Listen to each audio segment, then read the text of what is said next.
पुण्यश्लोक अहिल्यादेवी होळकर शेतकरी कर्जमुक्ती योजनेतील पात्र शेतकऱ्यांच्या बँक खात्यात जुलैच्या पहिल्या आठवड्यापासून पैसे जमा होण्यास सुरुवात होणार आहे। शेतकरी मित्रांसाठी महत्त्वाचे अपडेट आणि आनंदाची बातमी समोर आली आहे, तरी व्हिडिओ कुठेही स्किप न करता शेवटपर्यंत नक्की बघा।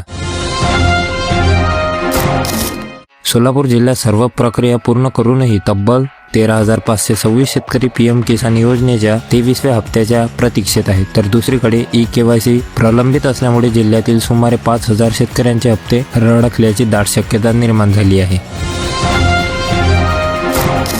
अकोट तालुक्यात यंदा कापसाचा पेरा तब्बल 2,000 हेक्टरने वाढून 51,800 हेक्टरवर पोहोचण्याचा अंदाज आहे। मात्र रासायनिक खतांच्या अतिवापरामुळे जमिनीची सुपीकता कमी होत असल्याने यंदा शेतकऱ्यांचा कल सेंद्रिय शेतीकडे वाढताना दिसतोय। सांगली शहरास मिरज परिसरात पहिल्याच मुसळधार पावसाने महापालिकेच्या मान्सूनपूर्व तयारीची पालखोल केली आहे। रस्त्यावर पाणी साचल्याने वाहतूक विस्कळीत झाली, तर विद्युत तारेवर झाड पडल्यामुळे सांगलीत तब्बल 4 तास वीज पुरवठा खंडित झाला होता। अकोला शहर हरित करण्यासाठी यंदा महानगरपालिकेने 10,000 झाडे लावण्याचा संकल्प केला आहे। मात्र एका बाजूला नवीन वृक्षारोपण होत असताना दुसरीकडे सुरू असलेल्या बेकायदेशीर वृक्षतोडीकडे प्रशासनाचे दुर्लक्ष होत असल्याने मनपाच्या भूमिकेवर प्रश्नचिन्ह उपस्थित होत आहे। जयसिंगपूर येथील नांगरत साहित्य संमेलनात ज्येष्ठ पत्रकार पी साईनाथ यांनी सरकारवर कडाडून टीका केली आहे। देशात विकासाच्या नावाखाली शेतकऱ्यांच्या हक्काच्या जमिनी कॉर्पोरेट जगताच्या स्वाधीन करून त्यांना देशोधडीला लावण्याचा गंभीर डाव सुरू असल्याचा आरोप त्यांनी केला। तीव्र पाणीटंचाईमुळे पाकिस्तानच्या सिंध प्रांतात यंदा तांदळाच्या उत्पादनात मोठी घट होण्याची भीती सत्ताधारी पक्षाने व्यक्त केली आहे। सिंध सिंचन विभागाला ठरवून दिलेल्या कोट्यापेक्षा कमी पाणी मिळाल्यामुळे बासमतीसह इतर तांदळाच्या निर्यातीवर आणि परकीय महसुलावर यांचा गंभीर परिणाम होणार आहे। महाराष्ट्रात तब्बल 34,28,000 शेतकरी अजूनही पीक कर्जमुक्तीच्या प्रतीक्षेत आहेत। बँकांचे उदासीन धोरण आणि सरकारच्या क्लिष्ट निकषांमुळे हे पात्र शेतकरी कर्जमाफीपासून वंचित राहिले असून त्यांचा तीव्र असंतोष पसरला आहे। हरियाणा सरकार आणि चंदीगड प्रशासनाच्या 661 कोटी रुपयांच्या सरकारी निधी घोटाळा प्रकरणात सीबीआयने मोठी कारवाई केली आहे। दिल्ली आणि पंचकुलासह 6 ठिकाणी छापे टाकून सीबीआयने अनेक आक्षेपार्ह कागदपत्रे आणि डिजिटल पुरावे जप्त केले आहेत।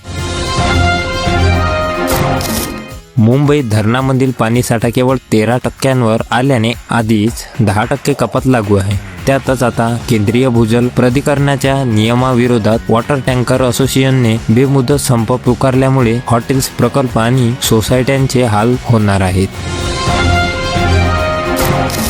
परभणी जिल्ह्यात शनिवारी झालेल्या वादळी पावसामुळे पूर्णा ते झिरो फाटा मार्गावर मोठी झाडे आडवी होऊन वाहतूक पूर्णपणे ठप्प झाली होती।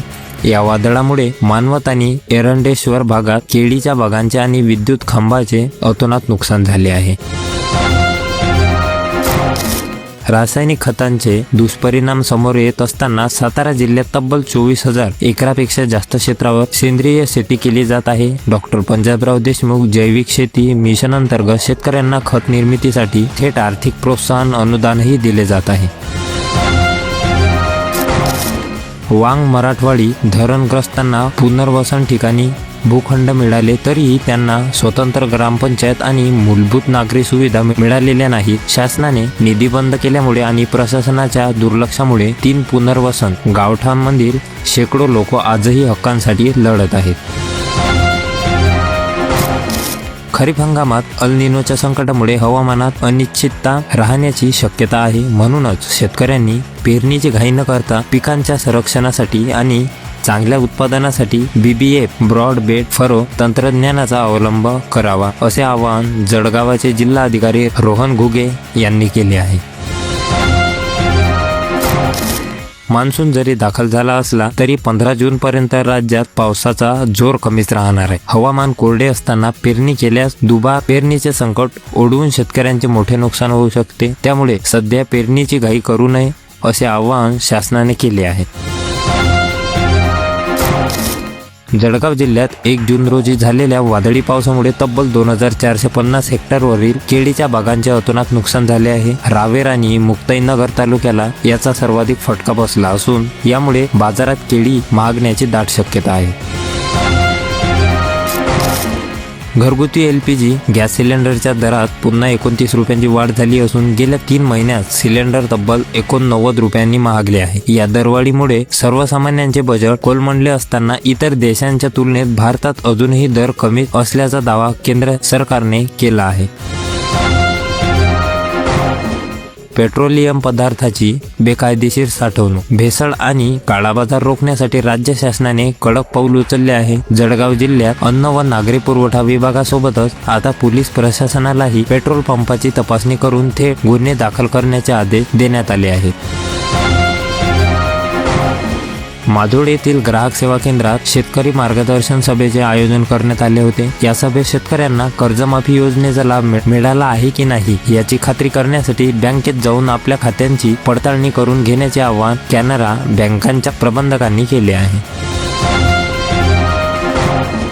जळगावच्या नेऊर येथील डाळिंब उत्पादक शेतकरी बबन शिंदे यांनी कडक ऊन आणि तेल्या रोगाच्या प्रादुर्भावामुळे उद्ध्वस्त झालेली आपली तब्बल 6 एकर डाळिंब बाग ट्रॅक्टर चालवून नष्ट केली आहे. यामुळे त्यांचे जवळपास 30 ते 35 लाखांचे नुकसान झाले असून आगामी खरीप हंगामासाठी भांडवल उभे करण्याचे मोठे संकट त्यांच्या समोर आहे.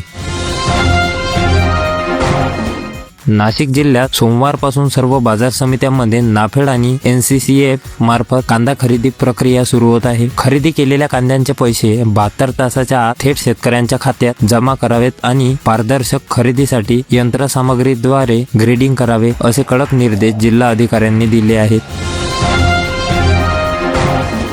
घरगुती स्वयंपाकाच्या गॅस दरात पुन्हा 29 रुपयांची वाढ झाली असून 7 जून पासून हे नवे दर लागू झाले आहे. गेल्या 3 महिन्यातील ही दुसरी दरवाढ असून दिल्लीत आता 14.2 किलो सिलेंडरची किंमत 913 रुपयांवरून 942 रुपये झाली आहे, ज्यामुळे सर्वसामान्यांचे बजेट कोलमडले आहे. नाशिकच्या हर्सुल वन परिक्षेत्राअंतर्गत गुजरात सीमेला लागून असलेल्या जंगलातून होणारी खैराच्या लाकडांची मोठी तस्करी वन विभागाने रोखली आहे. सिनेस्टाईल पाठलाग करून वन विभागाच्या फिरत्या पथकाने 27 ओंडके आणि मालवाहू जीपसह तब्बल 2.5 लाख रुपयांचा मुद्देमाल जप्त केला आहे. जागतिक अस्थिरतेच्या पार्श्वभूमीवर भारताच्या आर्थिक वाढीला गती देण्यासाठी पंतप्रधान नरेंद्र मोदी यांनी आर्थिक सल्लागार परिषदेच्या सदस्यांसोबत महत्त्वाची बैठक घेतली. या बैठकीत ईज ऑफ लिव्हिंग आणि ईज ऑफ डुईंग बिझनेस यांसारख्या सुधारण्याच्या प्रक्रियेला वेग देण्यावर सविस्तर चर्चा करण्यात आली. कृषी विभागाने कोल्हापूर आणि संभाजीनगर जिल्ह्यात खतांची खरेदी केवळ मोबाईल ॲपद्वारे ऑनलाईन करण्याचा निर्णय घेतला आहे. यामुळे ज्या शेतकऱ्यांकडे अँड्रॉइड फोन नाही त्यांनी खत कसे खरेदी करावे असा गंभीर प्रश्न निर्माण झाला असून खताअभावी शेतकरी वंचित राहण्याची भीती व्यक्त होत आहे. विदर्भाच्या शेती अर्थ कारणांची धुरा आता सोयाबीन पिकाभोवती फिरत असून कृषी विभागाने यंदा 48,15,500 हेक्टर क्षेत्रावर खरीपाचे नियोजन केले आहे. यापैकी तब्बल 45% भागावर एकट्या सोयाबीनचा पेरा होणार असून 75 ते 100 मिमी पासून झाल्याशिवाय पेरणी न करण्याचा सल्ला देण्यात आला आहे. सोलापूरच्या श्री सिद्धेश्वर कृषी उत्पन्न बाजार समितीत कांद्याची प्रचंड आवक झाली असून एकाच दिवसात 2,26 लाख रुपयांची उलाढाल झाली आहे. बाजारात चांगल्या प्रतीच्या कांद्याला कमाल 2,500 रुपये प्रति क्विंटलचा दर मिळाला असून शेतकऱ्यांनी कांदा व्यवस्थित सुकूनच बाजारात आणावा असे आवाहन करण्यात आले आहे. राज्यभरात झालेल्या वादळी पावसामुळे तब्बल 14 जिल्ह्यातील अंदाजे 1.5 लाख एकर क्षेत्रावरील पिकांचे अतोनात नुकसान झाले आहे. सोलापूरच्या पंढरपूर आणि माळशिरस तालुक्यात केळीच्या बागा पूर्णपणे उद्ध्वस्त झाल्या असून कृषी मंत्र्यांनी तातडीने पंचनामे करून मदत देण्याचे आदेश दिले आहेत. राज्य सरकारने ईज ऑफ डुईंग बिझनेस अंतर्गत शासकीय किंवा नजूल जमिनीच्या हस्तांतरण आणि विकासासाठी महत्त्वाचे अधिकार आता स्थानिक पातळीवर विभागीय आयुक्त व जिल्हा अधिकाऱ्यांना दिले आहेत. 10 ते 20 लाखापर्यंतच्या शुल्काचे निर्णय आता स्थानिक स्तरावरच होणार असल्याचे जनतेचा वेळ आणि पैसा दोन्ही वाचणार आहे. राज्यात 1 मार्च ते 5 जून या कालावधीत उष्माघाताने एकूण 292 रुग्ण नोंदवले गेले आहेत. उष्माघातामुळे आतापर्यंत 6 जणांचा मृत्यू झाला असून यामध्ये लातूर, गडचिरोली प्रत्येक 1 तर अकोला आणि जळगाव जिल्ह्यात प्रत्येकी 2 मृत्यूची नोंद आहे. आरोग्य विभागाने नागरिकांना दुपारच्या वेळी काळजी घेण्याचे आवाहन केले आहे. सौर कृषी पंपांच्या उभारणीत महाराष्ट्राने देशात अव्वल स्थान पटकावले असून 10 लाखाहून अधिक पंपांची यशस्वी उभारणी केली आहे. देशातील एकूण सौर पंपापैकी एकट्या महाराष्ट्रात 64% पंप कार्यरत असून या ऐतिहासिक कामगिरीची नोंद थेट गिनीज वर्ल्ड रेकॉर्डमध्ये झाली आहे. पंतप्रधान सूर्यघर मोफत वीज योजनेअंतर्गत 6 लाखाहून अधिक घरांच्या छतावर सौर प्रकल्प बसून महाराष्ट्र देशात दुसऱ्या क्रमांकावर चमकला आहे. नवी दिल्ली केंद्रीय ऊर्जा मंत्रालयाकडून महावितरणचा तब्बल 8 राष्ट्रीय पुरस्कारांनी गौरव करण्यात आला असून गुजरात पहिल्या तर उत्तर प्रदेश 3ऱ्या स्थानावर आहे. कोल्हापूर आणि संभाजीनगर नंतर आता कृषी विभागाने राज्यभरात महाडीबीटी पोर्टलद्वारे बियाणे ऑनलाईन उपलब्ध करून देण्याचा निर्णय घेतला आहे. प्रथम येणाऱ्यास प्रथम प्राधान्य या तत्वावर बियाणे मिळणार असून यासाठी शेतकऱ्यांना ॲग्रिस्टॅक योजनेतील ओळख क्रमांक बंधनकारक करण्यात आला आहे. मंदिराच्या हक्कांच्या जमिनींवर गदा येण्याच्या भीतीने मंदिर व्यवस्थापनांनी केलेल्या तीव्र विरोधानंतर सरकारने देवस्थान इनाम जमीन कायद्याला स्थगिती दिली आहे. आता सुधारित मसुदा तयार करण्यासाठी 15 ऑगस्टपर्यंत मुदत असलेली खारगे समिती स्थापन करण्यात आली असून हिवाळी अधिवेशनात नवा कायदा आणला जाईल. पुण्यातील विषारी दारू प्रकरणानंतर अन्न व औषध प्रशासनाने राज्यातील सर्व 988 मिथेनॉल परवानाधारकांची फास्ट ट्रॅकवर तपासणी सुरू केली आहे. आतापर्यंत 226 संस्थांची तपासणी पूर्ण झाली असून नियमांचे उल्लंघन करणाऱ्या 51 संस्थांना तातडीने टाळे ठोकण्यात आले आहे, अशी कडक माहिती आयुक्त तुकाराम मुंढे यांनी दिली आहे. तीव्र उन्हाच्या झळा सोसणाऱ्या नागरिकांसाठी आणि बळीराजांसाठी आनंदाची बातमी. मान्सूनने अखेर शनिवारी दक्षिण कोकण आणि गोव्यात पूर्णपणे प्रवेश केला असून महाराष्ट्रात त्याचे आगमन झाले आहे. पुढील 4-5 दिवसात मान्सून आणखी गती पकडेल आणि संपूर्ण मध्य अरबी समुद्र व्यापून टाकेल. महावितरण पारदर्शक बोली प्रक्रियेद्वारे 72,000 मेगावॅटहून अधिक क्षमतेचे दीर्घकालीन वीज खरेदी करार पूर्ण केले आहेत. यामध्ये 65% अपारंपरिक ऊर्जेचा समावेश असून वार्षिक 10,000 कोटींची बचत होणार आहे. यामुळे राज्यातील औद्योगिक आणि व्यावसायिक विजेचे दर आता थेट स्वस्त होणार आहेत. प्रशांत महासागराचे तापमान वाढल्याने यंदा देशावर सुपर अल निनोचे भीषण सावट येण्याची भीती निर्माण झाली आहे. यामुळे महाराष्ट्रात मराठवाड्यासारख्या भागात पावसात 30 ते 40% मोठी घट होऊ शकते. शेती, पाणी आणि ग्रामीण अर्थव्यवस्थेला तडाखा बसू नये म्हणून आतापासूनच उपाययोजना करण्याचे आवाहन केले जात आहे.